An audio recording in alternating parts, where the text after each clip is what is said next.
أعوذ بالله من الشيطان الرجيم.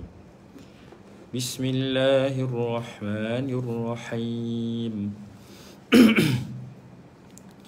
الحمد لله الذي أنزل على عبده الكتاب ولم يجعل له عوجا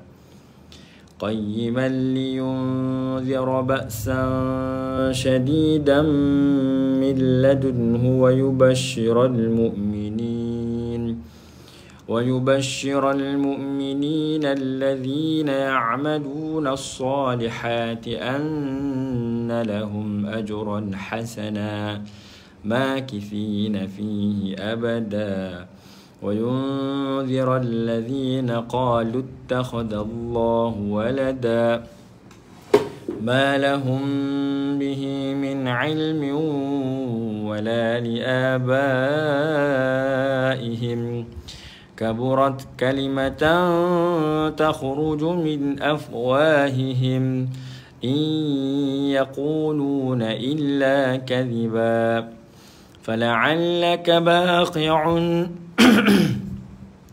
فلعلك باخع نفسك على آثارهم إن لم يؤمنوا بهذا الحديث أسفا إنا جعلنا ما على الأرض زينة لها لنبلوهم أيهم أحسن عملا وإنا لجاعلون ما عليها صعيدا جرزا أم حسبت أن أصحاب الكهف والرقيم كانوا من آياتنا عجبا إذ أوى الفتية إلى الكهف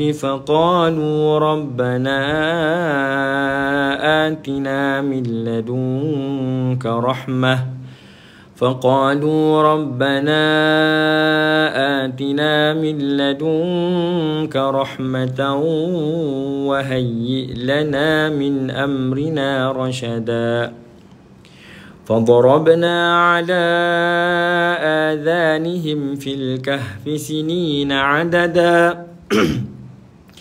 ثم بعثناهم لنعلم أي الحزبين أحصى لما لبثوا أمدا نحن نقص عليك نبأهم بالحق إنهم فتية آمنوا بربهم وزدناهم هدى وربطنا على قلوبهم إذ قاموا فقالوا ربنا رب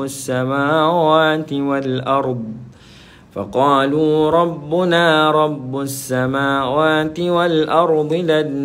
ندعو من دونه إلها لقد قلنا إذا شططا هؤلاء قوم اتخذوا من دونه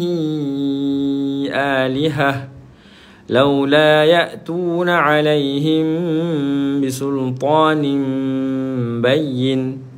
فمن أظلم ممن افترى على الله كذبا وإذ اعتزلتموهم وما يعبدون إلا الله فأووا إلى الكهف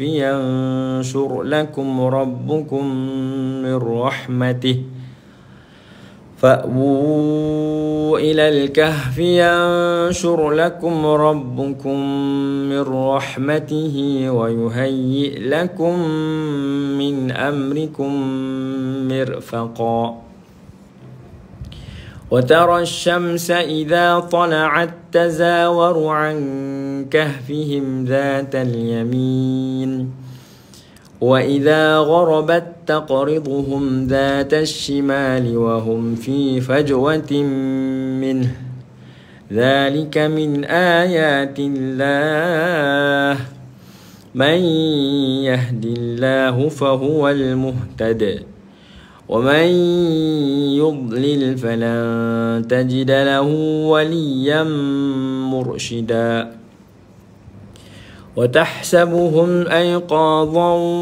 وهم رقود ونقلبهم ذات اليمين وذات الشمال وكلبهم باسط ذراعيه بالوصيد لو اطلعت عليهم لوليت منهم فرارا ولملئت منهم رعبا وكذلك بعثناهم ليتساءلوا بينهم قال قائل منهم كم لبثتم قالوا لبثنا يوما أو بعض يوم قالوا ربكم أعلم بما لبثتم فابعثوا أحدكم بورقكم هذه إلى المدينة فلينظر أيها أزكى طعاما فليأتكم برزق منه وليتلطف ولا يشعرن بكم أحدا إنهم إن يظهروا عليكم يرجموكم أو يعيدوكم في ملتهم ولن تفلحوا إذا أبدا وكذلك أعثرنا عليهم ليعلموا أن وعد الله حق وأن الساعة لا ريب فيها إذ يتنازعون بينهم أمرهم فقالوا ابنوا عليهم بنيانا ربهم أعلم بهم قال الذين غلبوا على أمرهم لنتخذن عليهم مسجدا سيقولون ثلاثة رابعهم كلبهم ويقولون خمسة سادسهم كلبهم رجما بالغيب ويقولون سبعة وثامنهم كلبهم قل ربي أعلم بعدتهم ما يعلمهم إلا قليل فلا تمار فيهم إلا مراء ظاهرا ولا تستفت فيهم منهم أحدا ولا تقولن لشيء إني فاعل ذلك غدا إلا أن يشاء الله واذكر ربك إذا نسيت وقل عسى أن يهديني ربي لأقرب من هذا رشدا ولبثوا في كهفهم 300 سنين وازدادوا 9 قل الله أعلم بما لبثوا له غيب السماوات والأرض أبصر به وأسمع ما لهم من دونه من ولي ولا يشرك في حكمه أحدا واتل ما أوحي إليك من كتاب ربك لا مبدل لكلماته ولن تجد من دونه ملتحدا واصبر نفسك مع الذين يدعون ربهم بالغداة والعشي يريدون وجهه ولا تعد عيناك عنهم تريد زينة الحياة الدنيا ولا تطع من أغفلنا قلبه عن ذكرنا واتبع هواه وكان أمره فرطا وقل الحق من ربكم فمن شاء فليؤمن ومن شاء فليكفر إنا أعتدنا للظالمين نارا أحاط بهم سرادقها وإن يستغيثوا يغاثوا بماء كالمهل يشوي الوجوه بئس الشراب وساءت مرتفقا إن الذين آمنوا وعملوا الصالحات إنا لا نضيع أجر من أحسن عملا أولئك لهم جنات عدن تجري من تحتهم الأنهار يحلون فيها من أساور من ذهب ويلبسون ثيابا خضرا من سندس واستبرق متكئين فيها على الأرائك نعم الثواب وحسنت مرتفقا واضرب لهم مثل الرجلين جعلنا لأحدهما جنتين من أعناب وحففناهما بنخل وجعلنا بينهما زرعا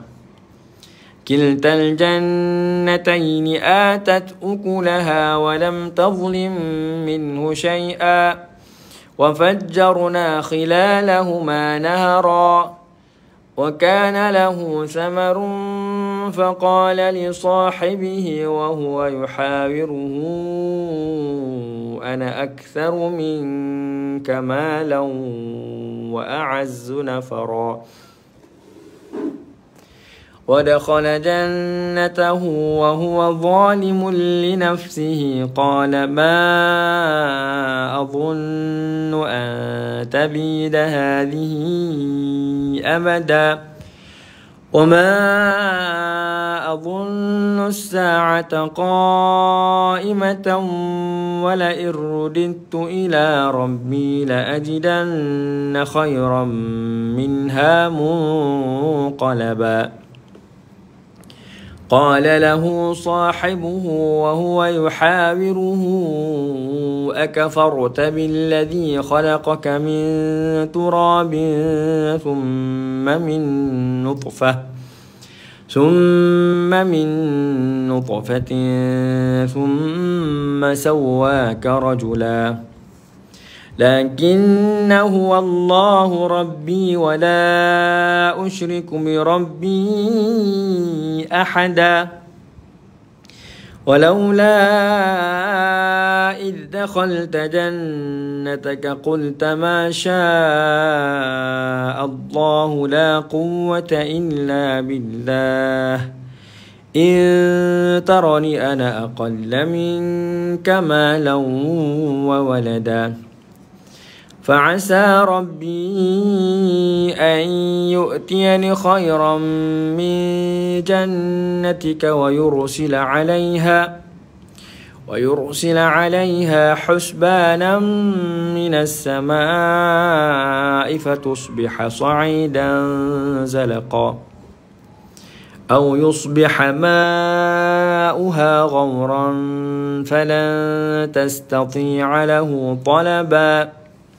وأحيط بثمره فأصبح يقلب كفيه على ما أنفق فيها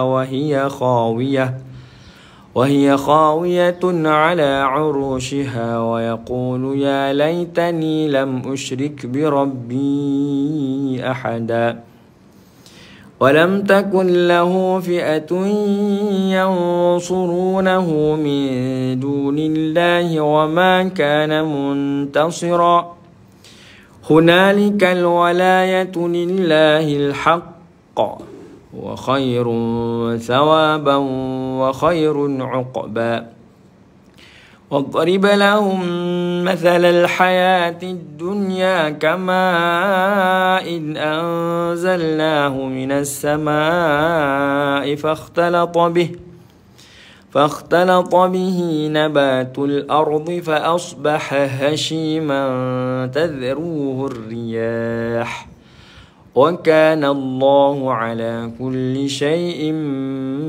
مقتدرا المال والبنون زينة الحياة الدنيا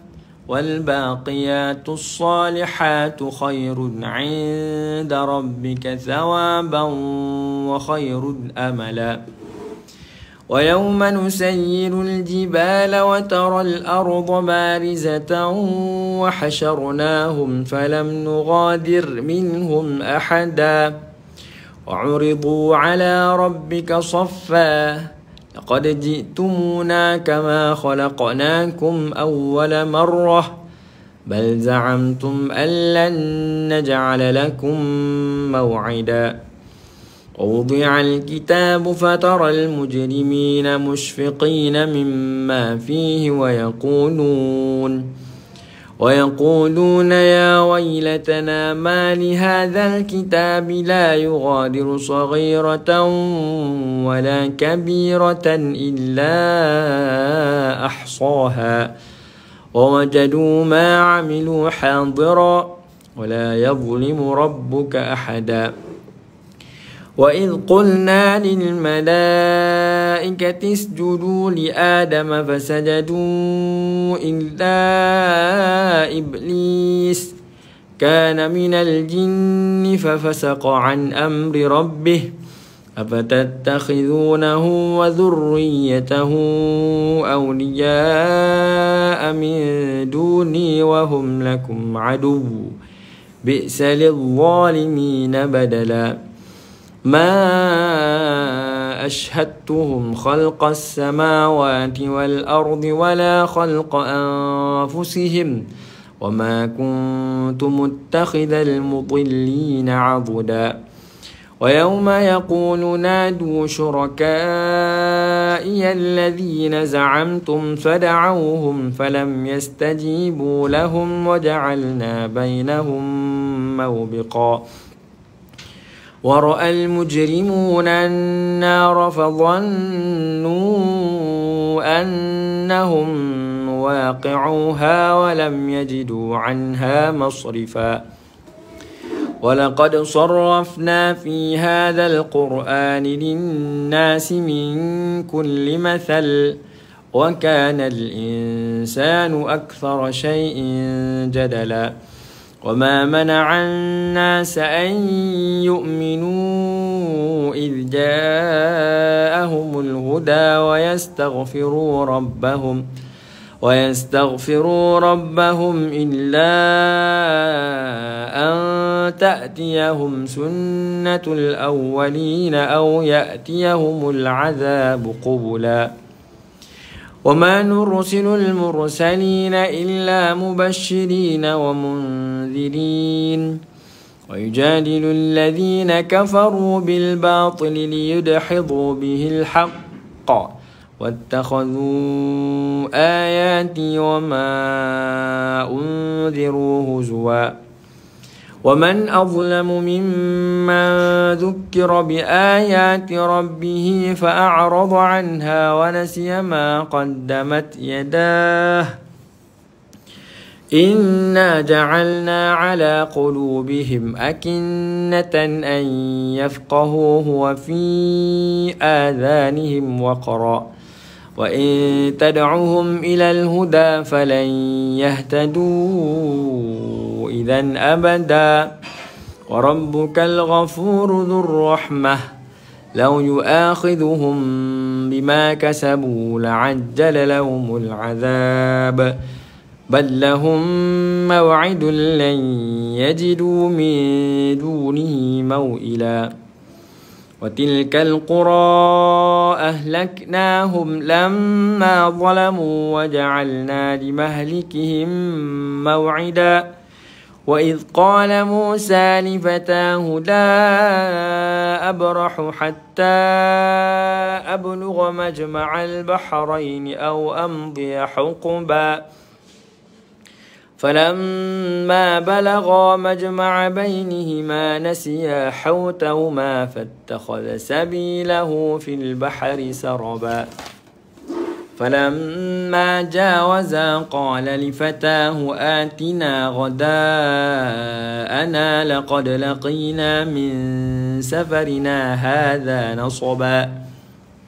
قال أرأيت إذ أوينا إلى الصخرة فإني نسيت الحوت وما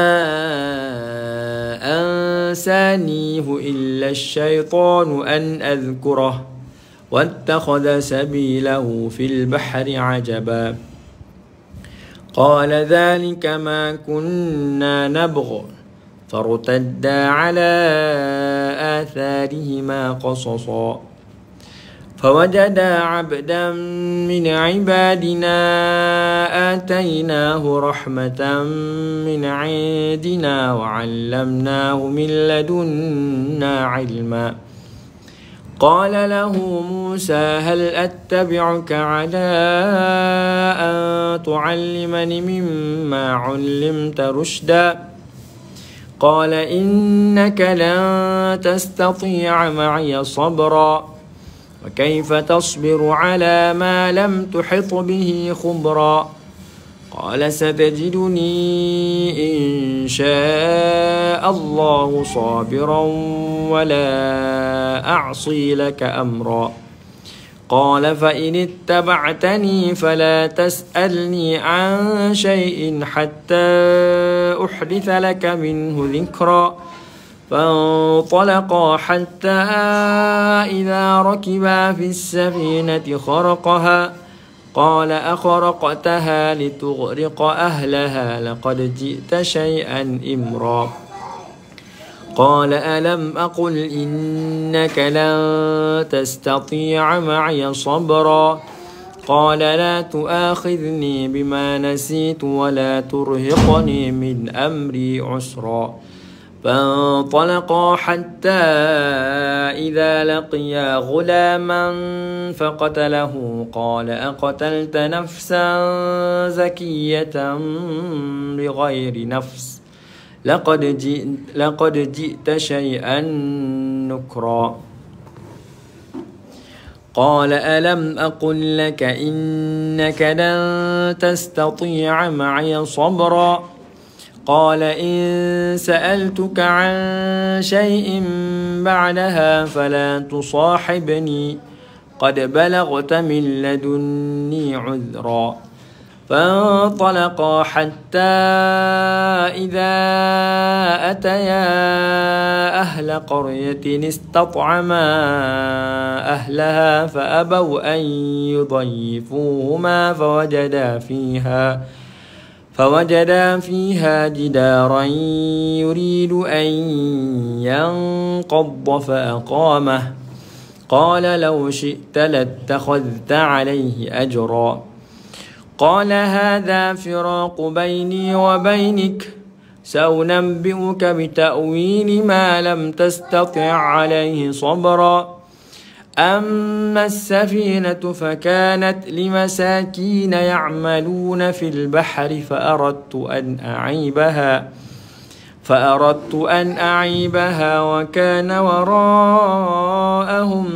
ملك يأخذ كل سفينة غصبا وأما الغلام فكان أبواه مؤمنين فخشينا أن يرهقهما طغيانا وكفرا فأردنا أن يبدلهما ربهما خيرا منه زكاة وأقرب رحما وأما الجدار فكان لغلامين يتيمين في المدينة وكان تحته كنز لهما وكان أبوهما صالحا فأراد ربك أن يبلغا أشدهما ويستخرجا كنزهما رحمة من ربك وما فعلته عن أمري ذلك تأويل ما لم تستطع عليه صبرا ويسألونك عن ذي القرنين قل سأتلو عليكم منه ذكرا إنا مكنا له في الأرض وآتيناه من كل شيء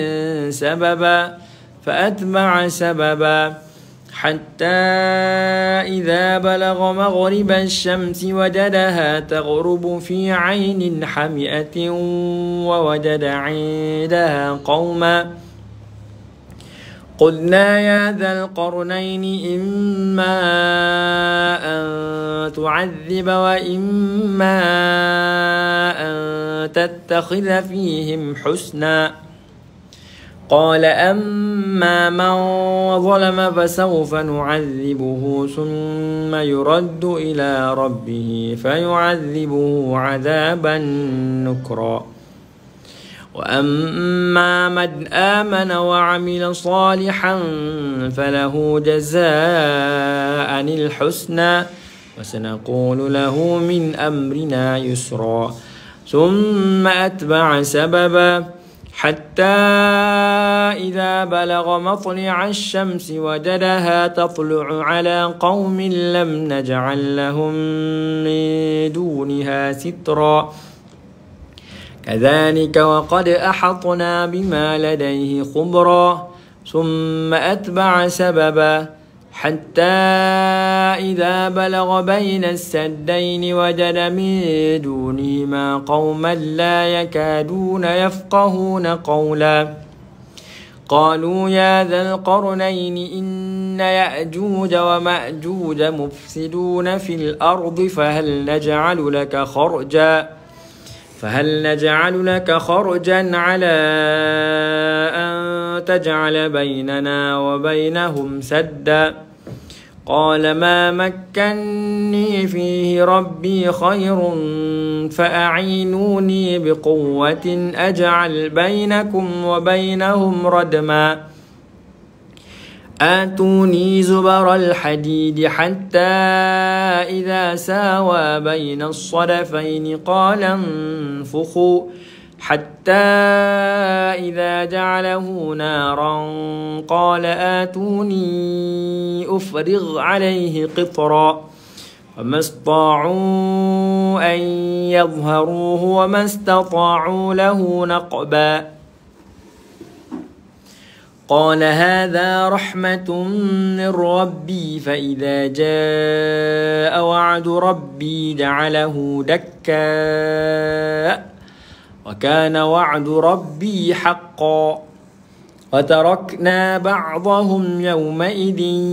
يموج في بعض ونفخ في الصور فجمعناهم جمعا وعرضنا جهنم يومئذ للكافرين عرضا الذين كانت أعينهم في غطاء عن ذكري وكانوا لا يستطيعون سمعا أفحسب الذين كفروا أن يتخذوا عبادي من دوني أولياء إنا أعتدنا جهنم للكافرين نزلا قل هل ننبئكم بالأخسرين أعمالا الذين ضل سعيهم في الحياة الدنيا وهم يحسبون أنهم يحسنون صنعا أولئك الذين كفروا بآيات ربهم ولقائه فحبطت أعمالهم فلا نقيم لهم يوم القيامة وزنا ذلك جزاؤهم جهنم بما كفروا آياتي ورسلي هزوا إن الذين آمنوا وعملوا الصالحات كانت لهم جنات الفردوس نزلا خالدين فيها لا يبغون عنها حولا قل لو كان البحر مدادا لكلمات ربي لنفد البحر قبل أن تنفد كلمات ربي ولو جئنا بمثله مددا قل إنما أنا بشر مثلكم يوحى إلي أنما إلهكم إله واحد فمن كان يرجو لقاء ربه فليعمل عملا صالحا ولا يشرك بعبادة ربه أحدا صدق الله العظيم.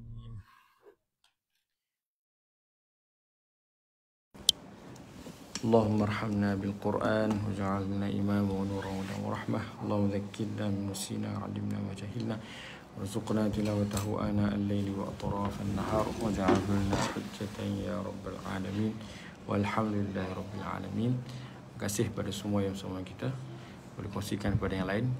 Assalamualaikum warahmatullahi wabarakatuh. Terima kasih pada bonda saya. Terima kasih pada Hajar Faridah.